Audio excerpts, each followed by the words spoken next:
Thomas, how much has the offense changed since the end of last season?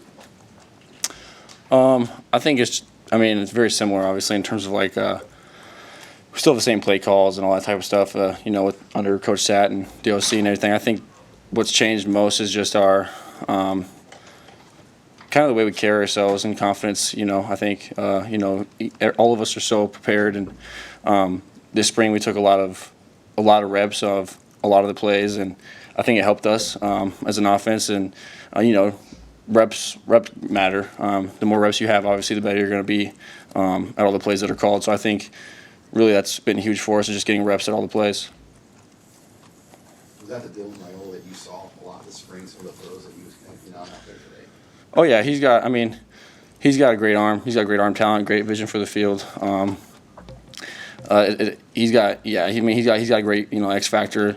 All of them, honestly, all of them do. I was very impressed with Daniel and Heinrich as well all spring. I think they all have done a great job throughout the whole spring. So it's been fun to get reps with all of them, honestly. That confidence that you guys have as an offense, and you had a good scrimmage last week. They looked pretty good. What does that do for you going into these next few months, and obviously wanting to have a head of steam into August? Yeah, it just has to carry over. As an offense, we have to continue to carry over, our confidence into the fall and summer workouts and just really everything. We take it day by day. I think that, obviously, spring ball is not going to be a huge, heavy install. You're not getting game planning for anyone in specific, so it's going to be a little different in that type of way. But yeah, I think we just have to carry over our confidence and skills, and just everyone's going to have to do their job like we did all spring. And I think we did a great job.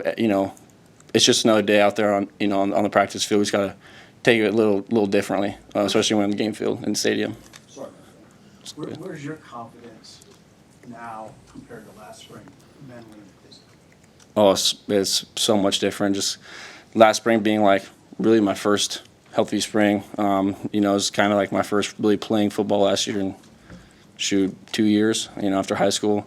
So having that spring and then this spring and really the whole season to get reps has been huge. And my confidence and just comfortability on the field has, gone through the roof for me, and just going to continue to do so. So I'm excited. Obviously, you and Heinrich had a great connection last year. How has that continued to evolve, through this offseason, and had touched on in the spring game? So how's your connection with Heinrich evolved? Yeah, I think that we just have, continued to strengthen our connection. We were on the same NSL team, the Nebraska Spring League stuff for the majority, for all of the Spring League.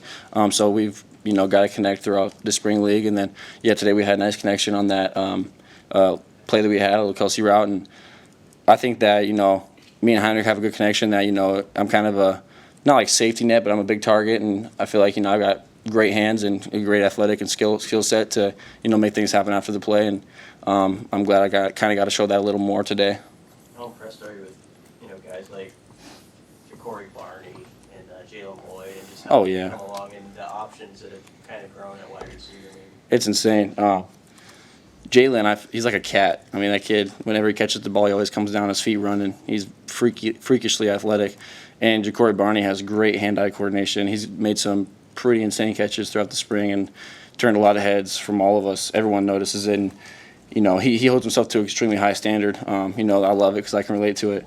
If he drops the ball that he knows he makes the play on, he's upset, and I think it's a good thing.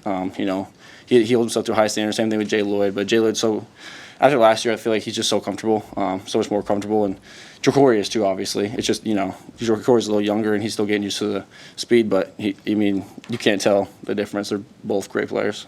Thomas, Coach Rule just came out here, praised you for your loyalty to Nebraska. He talked about how players have to deal with being recruited, not just when they're coming out of high school, but throughout their college careers. What's behind that for you, that loyalty, that feeling that you have about the school?